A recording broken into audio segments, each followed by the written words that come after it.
Bienvenidos de nuevo a Polos Opuestos. Pasan los días y la crisis entre Colombia y Venezuela continúa. Pasan y pasan los días y las cosas parecen no cambiar.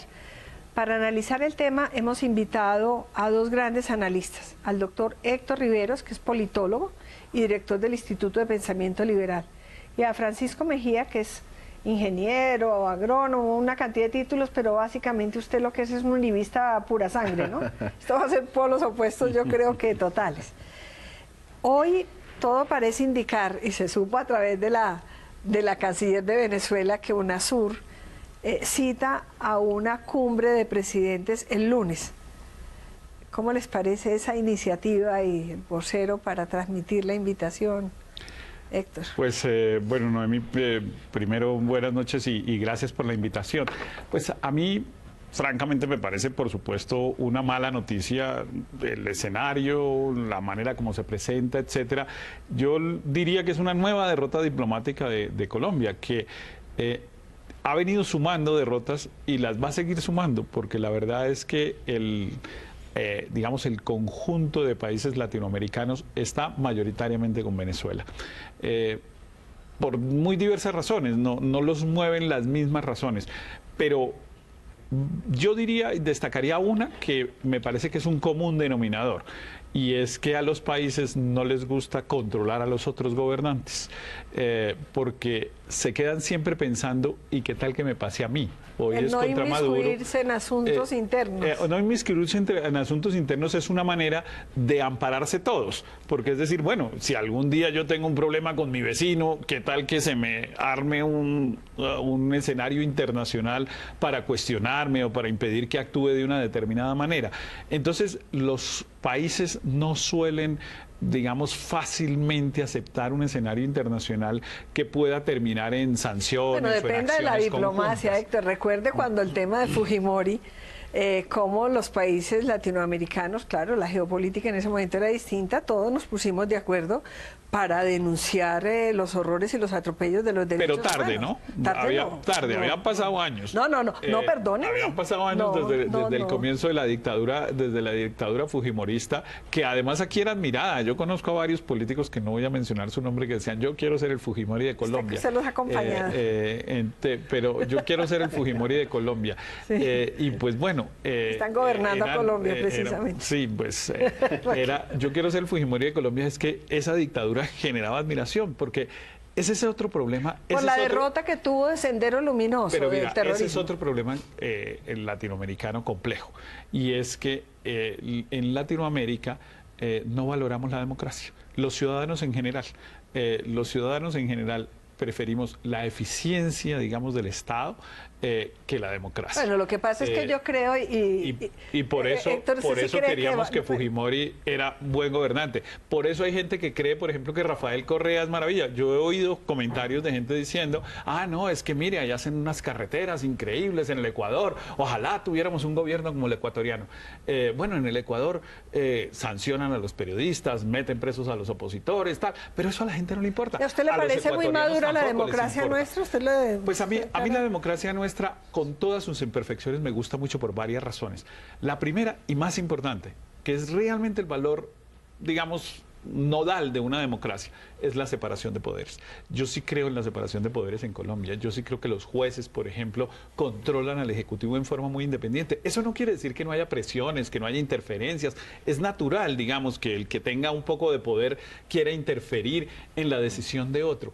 Pero aquí los jueces, bueno, ahí lo vimos, el presidente Uribe, que era un hombre con una enorme popularidad, la mayoría de los colombianos tenían una imagen positiva del presidente Uribe, tenía la mayoría en el Congreso. Y el fiscal ahora con el gobierno igual. Perdóname, tenía la mayoría de los agentes de poder el presidente Uribe, y no pudo quedarse en la presidencia como quiso en su tercer periodo. ¿Por qué? Porque había unos jueces independientes, y eso permanentemente pasa en Y por el Colombia. talante demócrata del presidente Uribe. Bueno. Acordémonos que él recibió con mucha tranquilidad la decisión de la Corte Pero Constitucional. eso no es ninguna gracia, digamos. En América Latina pero... sí se ha convertido en una gracia porque estamos rodeados, Héctor, de dictaduras y de gobernantes que se perpetúan en el poder. El presidente Uribe recibió con mucha serenidad esa decisión de la Corte Constitucional de no aprobar la y reelección. hubo un enfrentamiento grande con la Corte para reconocer separación de poderes en esa época. Además con la Corte Suprema de Justicia. Claro, muy fuerte. Es que mire, yo sí creo que la separación de poderes es la clave. En Venezuela la democracia se acabó el día que el Ejecutivo se tomó al Poder Judicial. Yo prefiero una democracia que controvierta con la justicia y no una democracia que se la trate de echar al bolsillo, como es lo que está pasando en Colombia ahora en el gobierno de Juan Manuel Santos. Yo sí prefiero un ejecutivo que polemice con las altas cortes y no un ejecutivo que esté mirando cómo es que ubica a sus magistrados y se los echa al bolsillo. Una de las funciones del jefe del Estado, sin entrar a ver si antes o ahora, es la armonía entre los poderes, que es parte de la crisis que hemos vivido nosotros tan profunda, y es esa anarquía un poco... cada uno tira para un lado distinto y el Estado es uno solo, pero no nos salgamos de Venezuela, y mejor hacemos después un debate sobre nuestra democracia. ¿A usted cómo le parece que se está manejando la situación con Venezuela, el análisis que usted hace, el manejo diplomático del gobierno? Bueno, Noemí, empecemos desde el inicio del primer gobierno de Juan Manuel Santos, que fue cuando la diplomacia colombiana dio un viraje de 180 grados con respecto a Venezuela. En un par de meses pasamos de denunciar los campamentos de las FARC en Venezuela. Recordemos a Luis Alfonso Hoyos, hoy injustamente perseguido por la Fiscalía. Luis Alfonso Hoyos denunció la presencia de campamentos en la OEA de las FARC en Venezuela. Y a los 4 meses que Juan Manuel Santos llegó a la presidencia de Colombia, declaró al régimen chavista y a Hugo Chávez como su nuevo mejor amigo. Y a partir de ese momento empezó un cambio dramático en la manera como se manejaban las relaciones internacionales de Colombia. Colombia siempre en el gobierno del presidente Uribe estuvo en la lista de los países que se hacían respetar y que tenía una diplomacia creíble y una diplomacia firme en el momento en que las situaciones y las circunstancias así lo indicaban. Y nosotros resolvimos arrodillarnos a Venezuela, hicimos todo lo que Venezuela nos pidió que hiciéramos, le entregamos a Walid Macled, que era un narcotraficante que estaba pedido por el gobierno de los Estados Unidos, se lo entregamos a Maduro. Nosotros callamos, el gobierno colombiano cayó ante las violaciones flagrantes de los derechos humanos a la oposición venezolana. Le entregó... Bueno, pero fue Juan Manuel Santos el que tuvo las dificultades con Ecuador, por ejemplo, ¿no? Que tampoco... No, es que recuerde usted, Noemí, que en el gobierno del presidente Uribe, tal vez la persona que le ponía el tono de agresividad a la diplomacia colombiana era Juan Manuel Santos cuando era ministro de Defensa. Él era el que escribía y daba unas declaraciones muy agresivas en contra de Hugo Chávez. Pero bajo la batuta del presidente, porque las relaciones internacionales las debe manejar el presidente y su ministro de Relaciones Exteriores. Claro, pero Santos era ministro de Defensa y él se tomaba esas licencias de meterse en la política internacional, pero de una manera un tanto agresiva, pienso yo. Y luego de un viraje, supuestamente nos dijeron que porque Colombia estaba aislada, que porque había que reactivar el comercio con Venezuela, y resulta que en este momento, Noemí, el comercio con Venezuela está a los mismos niveles del año 90 y a los empresarios colombianos nunca les pagaron sus deudas. Pero la verdad es que en el segundo gobierno del presidente Uribe, Colombia se convirtió en un paria internacional por las violaciones de derechos humanos, por todos los escándalos que rodearon el segundo gobierno del presidente Uribe. Ahí está la comunicación esa reciente que le dirigieron a Hillary Clinton para advertirla de las cosas que tenía que preguntarle cuando se encontrara con Álvaro Uribe. Tenía que preguntar por las chuzadas, por los falsos positivos, etc. Era un paria internacional, literalmente Colombia, cuando se acabó el gobierno del presidente Yo estuve Uribe. viendo todos esos los mensajes de Hillary Clinton, pero eran contra Álvaro Uribe y contra Juan Manuel Santos. Juan Manuel Santos por los falsos positivos. Pero es que el punto no son los problemas, pero no son las personas. El punto no son las personas. Colombia tenía un gobierno que lo representaba Álvaro Uribe. Yo no estoy defendiendo ni soy ni mucho menos defensor de oficio del doctor, del presidente Santos. Le hago una pregunta. Usted dice que se convirtió el gobierno del presidente Uribe en un paria internacional, pero los fracasos diplomáticos tan estruendosos y con los amigos de siempre que son los nuestros, y la incapacidad que hemos tenido de mostrarle al mundo los horrores y violaciones a los derechos fundamentales de nuestros compatriotas, los irrespetos a Colombia, no nos han mostrado de verdad muy aislados, es que también es muy triste. Pero es que yo creo que Colombia está, y aquí en este espacio estamos mostrando la desgracia que vive Colombia, y es que no nos salimos de la polarización. Yo creo que tenemos, digamos, a mí solo quiero decir, el gobierno del presidente Uribe nos puso como unos parias internacionales, pero lo pongo solamente por los comentarios que se estaban haciendo. No me parece que sean pertinentes ahorita. Ahorita estamos hablando de Venezuela, y yo creo que el gobierno colombiano ha venido, yo comencé diciéndolo, sufriendo unas derrotas diplomáticas. Pero claro, si nos ponemos en la comparación entre Santos y Uribe, que no me parece pertinente, de eso tenemos que salirnos. Lo importante es que Colombia hoy tiene una disputa con el gobierno venezolano, que el presidente Santos ha manejado relativamente bien a lo interior. La mayoría de las fuerzas políticas, incluido el Centro Democrático, han apoyado el manejo que el gobierno del presidente Santos ha dado al tema, a pesar de lo cual, insisto, hemos tenido unas derrotas diplomáticas, y unas derrotas diplomáticas graves, como la que tuvimos en la OEA, porque nos derrotaron, digamos. Uno puede decir que la canciller hizo mal, que no contaron bien los votos, lo que fuera, pero lo cierto es que la mayoría de los países de la OEA estuvo en contra de Colombia. Les hago una pregunta a ustedes dos. Y cuando activan el escenario de UNASUR, pues obviamente eso es activar un escenario en el cual Colombia es ampliamente minoritario. Entonces, pero no es una vergüenza que sea Colombia minoritario. Yo no sé a ustedes, y yo creo que no hay polarización en Colombia. A todos nos enseñaron que hay del que le hable a uno de la mamá o de la tía, porque uno habla mal, pero que le ayuden no. Y el amor por la patria y la defensa de la patria por encima de los otros valores, porque Latinoamérica nos importa. Pero ver un presidente de UNASUR hablando de la división de poderes, dándole la razón a usted totalmente con lo que ocurre en Venezuela, defendiendo la democracia venezolana y defendiendo, es muy triste. En Venezuela no hay ninguna democracia hace años. Pero lo defiende un colombiano en UNASUR. Bueno, pero eso... Es que UNASUR se convirtió en un club de países, Noemí, en una plataforma de defensa del régimen castrochavista, de las dictaduras. Pero no es tan fácil. En UNASUR están los 10 países de Sudamérica.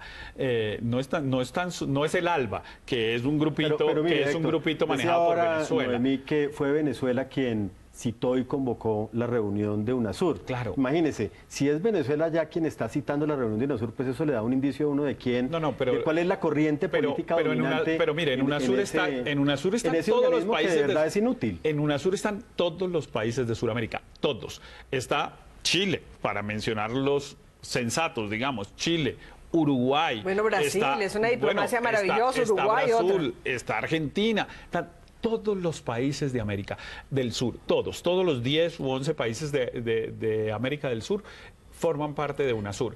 Y ahí Colombia es minoritario, ¿por qué? Insisto, por lo que dije al comienzo, porque a los países no les gusta utilizar los escenarios internacionales para condenar acciones de los países. Vamos a hacer una pausa y continuamos. Muy bien.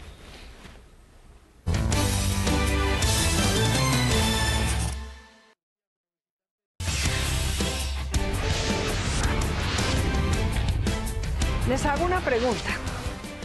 En Colombia, como bien lo decía Héctor Riveros, hemos rodeado al presidente frente a los ataques, los atropellos, el absurdo comportamiento del gobierno de Venezuela, que no de los venezolanos, frente a Colombia.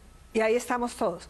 Pero el análisis no es ser apátrida, es que no es sino mirar la semana pasada o antepasada el Congreso de los Estados Unidos analizando el acuerdo con Irán, las divisiones inclusive con demócratas y los republicanos. Es que el análisis de los procedimientos y de la diplomacia, pues no quiere decir que comprometa a uno su patriotismo. ¿O a usted le parece que sí? No, Noemí, yo creo que toda la nación está unida en torno a una agresión externa. Eso, digamos, en un país como Colombia es lo que debe ocurrir, lo que está ocurriendo. Somos soldados. Claro, somos solidarios y somos patriotas todos los colombianos. En lo que sí no nos ponemos de acuerdo es en la manera de abordar el problema. Le pongo un ejemplo. Cuando nos despojaron de esos 70.000 kilómetros cuadrados de plataforma marítima en San Andrés. 92.000 son. 92.000, imagínense. Pues todos los colombianos sentimos profundamente eso como un golpe muy fuerte. Pero unos colombianos, liderados por el presidente Uribe, siempre dijimos que ese fallo había que desacatarlo. Pero el gobierno de Juan Manuel Santos y su Pero canciller no vamos a María Ángela cambiar Holguín. de tema, que ese es otro tema muy interesante. Pero digamos, es un ejemplo. Con Venezuela ocurre lo mismo. Por supuesto que todo Colombia repudia lo que está haciendo el gobierno venezolano y la violación de derechos humanos a los colombianos. Pero no todos estamos de acuerdo en la manera como debe ser conducida la diplomacia colombiana. Yo creo que esa diplomacia arrodillada con Venezuela no funcionó, Noemí. Ya llevamos 6 años. ¿La alternativa es cuál? ¿La guerra? No. ¿Pero cuál? No, Entonces? Héctor. Es que el resto es retórica. No, es que aquí, el resto es retórica. eso es una falsa disyuntiva. Si no estamos arrodillados, entonces tenemos que Héctor, ¿cuál es? Héctor, le hago una pregunta. No, Héctor, pero le una hago una diplomacia pregunta. firme, Perdóneme. acudir Una diplomacia firme es echarse discursos rimbombantes. No, eso ir a hasta ahí, porque cuando les habla uno de guerra se asusta. Pero, no. Héctor, la verdad una es que diplomacia hay muchas firme es alternativas. acudir a las Naciones Unidas, es acudir a la Comisión Interamericana de Derechos Todos Humanos, los es organismos interponer todos los recursos. son inocuos. No hay uno solo que funcione. Pero hay que hacerlo. No hay es llamar al embajador a consulta. Pero les pregunto. Imagínense llamar al embajador a consultas. Ahí tienen a Ricardo Lozano aquí hace semanas sin hacer nada, jugando parqués, porque ¿qué más voy a hacer? Les pregunto, ¿ha debido Colombia liderar, por ejemplo, la campaña para que Venezuela fuera miembro del Consejo de Seguridad? Colombia lo hizo en un momento determinado por una razón que es obvia. Sí, Colombia está tratando de sacar con éxito un proceso de paz que requiere apoyo internacional.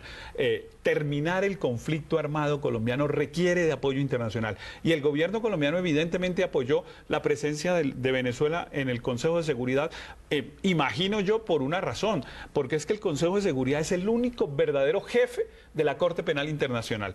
El Consejo de Seguridad de las Naciones Unidas es el único organismo que es capaz de pedirle, según el Tratado de Creación, a la Corte Penal Internacional que suspenda un proceso por razones de conveniencia política. Entonces, por supuesto que a Colombia le interesaba tener ahí personas que quisieran ayudar a terminar el conflicto armado. Eso no tiene nada de malo. Y eso no necesariamente hay que unirlo a una consecuencia de una actuación evidentemente indebida contra los nacionales colombianos por parte de la dictadura de Maduro. La dictadura de Maduro no está interesada en terminar el conflicto colombiano. De hecho, es al contrario.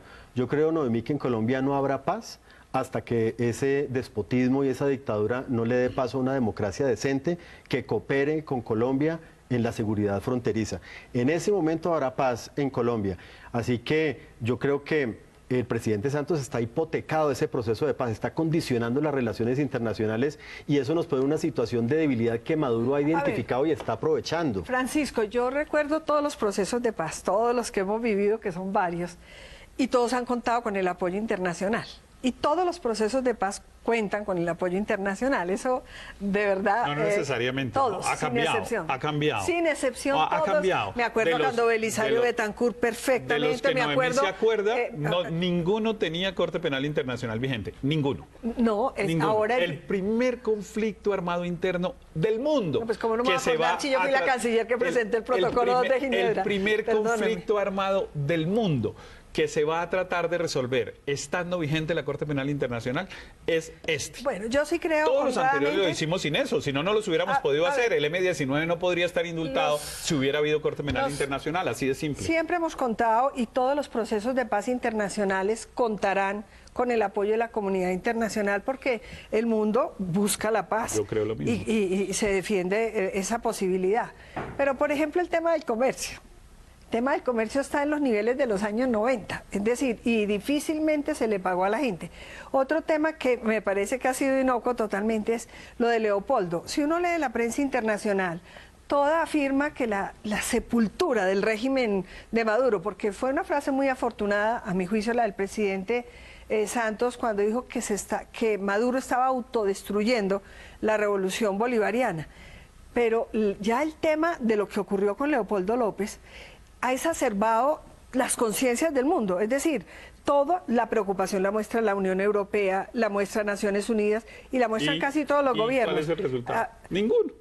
Ninguno, porque es que los países no pueden llegar a invadir a Venezuela porque condenaron al señor Leopoldo López opositor. Perdón, sí, pero es eso que no pasa. El concepto de soberanía no aplica para la violación de derechos humanos. cuando se violan sistemáticamente los A derechos Leopoldo humanos, López se los están violando. ¿Qué hace? Llega un kafir gringo y lo recoge, ¿o qué pasa? El resto es retórica. Pero es que la retórica también tiene un mensaje, Héctor. Si las democracias se quedan calladas, si las democracias no protestan, eso legitima la dictadura de Maduro. Totalmente de y el acuerdo. presidente Santos ha legitimado la dictadura de Maduro con su silencio. Ha sido un silencio, yo diría un silencio Totalmente cómplice. de acuerdo, pero Es a que ustedes no no se hubo una sola sílaba.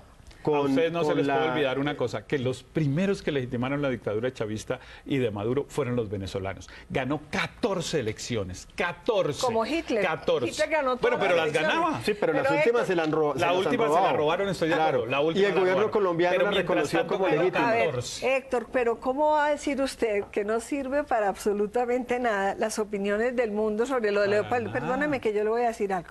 La deslegitimación de las tiranías y de las dictaduras y de todos los regímenes inmorales e ilegales se van dando, son procesos. Y eso de la noche a la mañana, no, obviamente no opera el milagro, pero que obviamente lo que acaba de pasar con Leopoldo y lo que viene ocurriendo con los presos políticos, sí le va quitando el piso político frente a los venezolanos y la legitimidad de una democracia que no existe. Los presidentes pensionados lo digan, sino por el hecho mismo. O sea, eso no es porque unos señores en unos escenarios que se inventan para salir en los periódicos. Pero además, Héctor, eso está en la legislación unos expresidentes internacional. perdedores en sus propios países salgan a decir que qué horror lo de Venezuela. No, es porque qué horror lo de Usted Venezuela. lo de Felipe Es porque González, el pero hay hecho- que decirlo. Es porque el hecho objetivo pues es una violación de derechos humanos y claro que es sistemática contra la oposición, ha sido sistemática contra los colombianos con esas deportaciones masivas, etcétera, etcétera. Claro, pero lo que quiero decir es que en la idea de la crítica de la actuación de la diplomacia colombiana, que porque no ha sido más fuerte, no, es que la verdad es que los escenarios internacionales, y eso hay que decirlo con nombre propio, los escenarios internacionales no sirven para nada, esa es la verdad, la OEA no sirve para nada, UNASUR no sirve para nada, y ahí yo podría seguirle mencionando que vaya a las Naciones Unidas, allá fue la canciller colombiana y se reunió con el señor Ban Ki-moon, y no pasa nada. Bueno, vamos a hacer una pausa y continuamos. Y quiero decirle que yo estoy muy de acuerdo en que la inoperancia de la actual OEA, que es una vergüenza como ha actuado frente a los hechos, y de, por ejemplo, Naciones Unidas frente al tema de Siria, por ejemplo, estas migraciones dolorosas frente a la incapacidad de los organismos multilaterales de dar cualquier solución, es muy grave.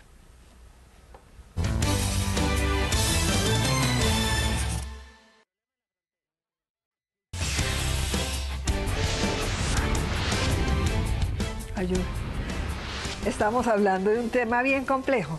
Dice Héctor Riveros que no sirve para nada la protesta de expresidentes jubilados. Que Sí, para mí perdedores en sus países. o además, ganadores, porque o casi Felipe siempre González, perdedores. por ejemplo, es una autoridad política y moral. Fue derrotado alguna vez, como Churchill fue derrotado, pero son personas que tienen una voz. El silencio no puede legitimar las conductas y abusos contra los derechos humanos, porque si se acaban esas conciencias frente a estos migrantes, por ejemplo, en el mundo, frente a ese dolor, o si nosotros nos guardamos silencio porque se va a molestar el presidente Maduro con que los colombianos estemos indignados frente al maltrato con nuestros compatriotas y contra la dignidad del Estado. Yo sí creo que las voces, la firmeza, son muy importantes. A mí la debilidad me da mucho susto, porque eso va cogiendo ventaja y legitimando absolutamente todas las conductas. Es que no estar echando discursos altisonantes no quiere decir debilidad.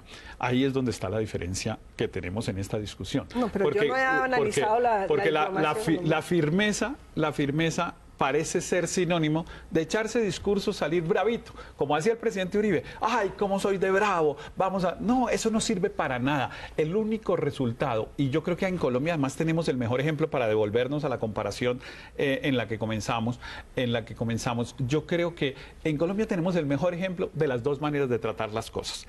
La del presidente Uribe, que lo único que hizo fue agravarnos los problemas, y la del presidente Santos, que también... ¿Eso qué quiere decir? Pero, ¿Eso qué quiere, Héctor, eso qué no, quiere decir? pero Que ninguno vayamos de a los los métodos hechos. en los conflictos internacionales son verdaderamente útiles. Francisco, Porque cuando ¿qué un hacer? ¿Qué dictador, hacer frente- cuando un dictador resuelve desconocer todas las reglas, lo único que queda, la única posibilidad es si uno dice, bueno, ya este señor llegó a un punto tal que me toca la guerra, porque no le queda otra. Es que Mira, la a mí me parece- polarización, Héctor, es la suya, que todo es o Santos o Ah, no, Uribe. porque lo pero... demás es- No, a mí me parece que invocar la Carta Democrática de la OEA no es un discurso altisonante y hay que hacerlo. Y yo creo que hay que sentar ese precedente moral de salir en defensa de la democracia y de los derechos humanos, porque como lo decía usted, Noemí, hace un momento, la protesta, la solidaridad internacional va menoscabando y va debilitando esas dictaduras. Yo creo que hay que mirar los hechos objetivos. El presidente Uribe tuvo una diplomacia firme y nunca vimos que de Venezuela expulsaran a 2.000 compatriotas y generaran una crisis humanitaria de las dimensiones Nos sacaban a que las están empresas, generando- les que están generando expropiaban, ahora. no les pagaban. Todavía es la hora que no les Pues han pagado claro, no lo les que han pagado. exportaban Y nos en ese dijeron que- momento. y nos dijeron que sí eso les el iban a- presidente- que sí les y eso iban a que el pagar. presidente Uribe era No, a mí me parece bravísimo, que- no, frenterísimo, a mí me eso no parece sirve que para nada. No, sí sirve, eso Héctor, eso es el sí siglo sirve para XVIII. hacerse respetar. Eso es machismo para que del sea- siglo Y- XVIII. y la de ahora, ¿qué hacer? ¿Qué hacer ahora? A ver. Mire, la debilidad invita a la guerra, Héctor. Si usted quiere evitar la guerra, tiene que tener una diplomacia firme. O si no, entonces, pues miremos los ejemplos históricos. La diplomacia de Chamberlain fue eso, diplomacia débil que invitó a que Hitler A ver, invadiera seamos positivos media Europa. y de verdad este conflicto no es entre el presidente Uribe y el presidente Santos, por Dios. Es un conflicto muy grave en que nos ha irrespetado, nos ha atropellado el presidente de Venezuela, no representando a su país, porque así no son los venezolanos. ¿Qué hacer? No, eso solo se arregla con la diplomacia. Eso solo se arregla el presidente Uribe, el presidente Santos y sus cancillerías llegando a un acuerdo sobre qué, sobre los problemas que están invocando ahora, que pueden ser verdaderos o inventados o lo que fuera, pero hay que sentarse a conversar de esos problemas, que son cuáles. Evidentemente hay contrabando en la ¿Usted cree frontera. que esas son las razones? Evidentemente, no, yo no creo, yo Paramilitarismo, creo que él se las contrabando. inventa, pero que son hechos ciertos. Pero el son- contrabando es son originado hechos ciertos. por las distorsiones No importa, económicas por la de la razón economía que sea, venezolana. Por la razón que sea, pero hay que sentarse a conversar sobre ese punto. Y como contrapartida, pues hay que sentarse a conversar sobre los derechos de los colombianos en Venezuela, sobre de los que están legales y sobre los que están ilegales, porque las deportaciones, pues que son absolutamente violatorias de los derechos humanos, han ocurrido sobre personas que están en condición de ilegalidad. Sobre en la Venezuela. dignidad colombiana y del Estado colombiano, porque no solamente se han respetado los derechos fundamentales de los colombianos, ahí el Estado Eso sí, sobre colombiano... que es que me dijo no sé qué y tal. eso No, sí, no, no, pues, no, no. También hay que exigir respeto porque eso es lo mínimo. Exigimos respeto, ya. Y ahí se queda uno. No, no, no. Porque eso, No, pero- eso no quiere decir que el discurso se cambie. Por el hecho de que el señor vaya y le diga, le exijo respeto, no quiere decir que No. Maduro no va a seguir Es que yo diciéndole no al estoy- presidente es que- Uribe paramilitar no, asesino. No, es que ese simplismo Eso no va a suyo, pasar. Héctor, tampoco se lo acepto. Nadie en esta mesa, pero menos yo, ha dicho que simplemente digamos que nos respeten. Eso Pero es sería que una ¿qué más? posición no solamente simplista, sino ridícula. Pero es que ¿qué no, más? es que la diplomacia sí tiene una serie de herramientas internacionales y, y Inútiles. algunas útiles. Héctor, y no- pero Bueno, entonces, según ¿usted Héctor, qué la cree diplomacia que se debe hacer? acabar. Pues la No, la diplomacia es diplomacia está bastante ahí porque, no, la diplomacia tiene La unas diplomacia estrategias es y usted bastante puede elegir tener una diplomacia firme y efectiva o tener una diplomacia arrodillada como la que tiene el presidente Santos y que nos ha llevado a esta situación tan deplorable. Pero mire, yo creo que sí hay algunas medidas que se deben tomar. Por ejemplo, hay que retirar a Venezuela de ser garante del proceso de paz en La Habana. Decirle muchas gracias, nos hizo un gran trabajo en estos 2 o 3 años de proceso de paz. Mezclar paz con este... Claro, incidente. Noemí, porque es que es muy difícil estar condicionando la agenda internacional con los resultados del proceso de paz en La Habana. Entonces el presidente Maduro, por debajo de la mesa, está chantajeando al presidente Pero Santos. podría profundizar el conflicto de materia grave y en detrimento de nuestros propios intereses. Pero aquí hay mucha inquietud, por ejemplo, su contradicción, que es muy grande, sobre que la diplomacia no sirve para nada, pero que lo único que hay que hacer es diplomacia. No, la diplomacia tiene herramientas, afortunadamente, tiene muchas posibilidades y solamente con diplomacia vamos a encontrar la posibilidad de que nos respete el presidente Maduro, porque lo tiene que hacer, y con los derechos de los colombianos y con el derecho internacional, porque los colombianos todos así lo exigimos y hay un gobierno y una canciller que están en la obligación de hacerlo y ustedes difieren en la forma como lo ha hecho. Yo creo que ha habido cosas afortunadas, otras pues obviamente uno pues tiene diferentes interpretaciones, pero es con diplomacia que se va a resolver todo. Sí, pero con diplomacia porque Maduro quiere. Es decir, solamente, esto solo se resuelve, cuando yo dije con diplomacia, no es que tenga una contradicción, es que en los contextos en que lo digo estoy diciendo, con diplomacia en el sentido de que los mecanismos internacionales solo funcionan cuando las partes que están en conflicto los aceptan. Entonces, eso no es uno yéndose a denunciar en la no sé qué cosa, todas esas denuncias no sirven de nada. Depende Eso cómo solo, se hagan. eso solo sirve, no, ninguna ha servido nunca, eso es pajarilla. A mí que me muestren el primer conflicto internacional que se ha terminado porque un tribunal internacional no sé qué condenó a un Estado. Eso no pasa. Cuando ha ocurrido hemos llegado a los peores momentos. Por ejemplo, cuando las Naciones Unidas han amparado intervenciones militares, pasó hace relativamente poco en el mundo. ¿Con qué? Con unas tragedias enormes en las que no se resuelve ningún conflicto. Yo los voy a invitar a un programa donde les voy a demostrar, pero vamos a analizar el tema de la eficiencia de una buena diplomacia en múltiples y miles de casos. Claro. Afortunadamente, porque si no, la vida internacional estaría aún peor de lo que está. De modo que la diplomacia, diplomacia cuando las partes quieren. Yo lo que quiero es una demostración de cuando las partes no quieren. Cuando un señor se niega a respetar las reglas internacionales, la verdad verdadera es que el mundo no tiene un mecanismo eficaz. Pero Héctor, hay diplomacias que invitan invitan al conflicto y a la guerra, y hay diplomacias que tienen la capacidad de disuadir las guerras. Nos toca terminar desafortunadamente, porque está muy animado el debate. Afortunadamente el gobierno colombiano, yo creo que estamos de acuerdo, no se ha dejado provocar, porque toda esta violación del espacio aéreo son formas de tratar de trasladar el conflicto a escenarios que no nos convienen y que no queremos, que es la guerra nunca con el pueblo venezolano. Pero sí tenemos que acudir a las herramientas mayores que nos da la diplomacia para superar este conflicto que nunca hemos debido tener.